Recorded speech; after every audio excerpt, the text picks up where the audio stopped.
ସ୍ୱର୍ଣ୍ଣ ଚମ୍ପା ଚମ୍ପା ଗଛ ଆପଣ ବିଭିନ୍ନ ପ୍ରକାର ଗଛ ଦେଖିଥିବେ। ଚମ୍ପା ତ ବହୁତ ପ୍ରସିଦ୍ଧ ଫୁଲ, ତାର ବାସ୍ନାର ମହକ ଚାରିଆଡ଼େ ବ୍ୟାପିଥାଏ। କିନ୍ତୁ ଏଇ ଦେଖନ୍ତୁ, ଇଏ ହେଉଛି ସ୍ୱର୍ଣ୍ଣ ଚମ୍ପା। ଚମ୍ପା ଫୁଲଟି ଦେଖିବାକୁ ପୁରା ଗୋଲ୍ଡେନ୍ କଲର୍। ମୁଁ ଯଦି ପାଖକୁ ନେଇକି ଆପଣଙ୍କୁ ଦେଖେଇବି, ଦେଖନ୍ତୁ କଲର୍ କେମିତି। ଇଏ ଗଛଟି 3-4 ବର୍ଷ ତଳେ ଲଗା ହେଇଥିଲା। ଇଏ ବୋଧେ ଥାଇଲାଣ୍ଡ ଭେରାଇଟି କି କ'ଣ, ବହୁତ ଛୋଟ ଗଛ ହୁଏ କିନ୍ତୁ ପ୍ରବଳ ଫୁଲ ଫୁଟେ। ଦେଖନ୍ତୁ ଗଛରେ କେମିତି ଫୁଲ ଫୁଟୁଛି, ପୁରା ତାର ବାସ୍ନାରେ ଚତୁର୍ଦିଗ ମହକ ହେଉଛି।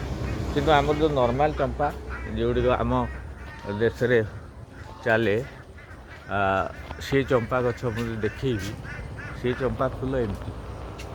ଅବଶ୍ୟ ଟିକେ ପାଖରୁ ଦେଖି ହେଉନି, ଗଛଟି ବହୁତ ବଡ଼। ତାର ଇଏ ହେଉଛି ଚମ୍ପାର ଫୁଲ। ସିଏ ଚମ୍ପା ଫୁଲ ଅଲଗା ଦିଶିବ ଆପଣଙ୍କୁ, ପୁରା ହଳଦିଆ ଦିଶିବ। କିନ୍ତୁ ସ୍ୱର୍ଣ୍ଣ ଚମ୍ପା ଯଦି ସେଇ ଅନୁସାରେ ଦେଖିବେ, ବହୁତ ସୁନ୍ଦର। ଆଉ ବିଶେଷ କରି ଚମ୍ପା ଫୁଲ ଯେତେବେଳେ ଫୁଟିଥିବ, ଆଉ ସୂର୍ଯ୍ୟ ଉଦୟର ସମୟ, ଆଜିକାଲି ତ ଲୋକମାନେ ସୂର୍ଯ୍ୟବଂଶୀ ପ୍ରାୟ ହେଇଗଲେଣି। ସୂର୍ଯ୍ୟବଂଶୀ ଅର୍ଥାତ୍ ସୂର୍ଯ୍ୟ ଉଦୟ କେବେ ଦେଖୁନାହାନ୍ତି।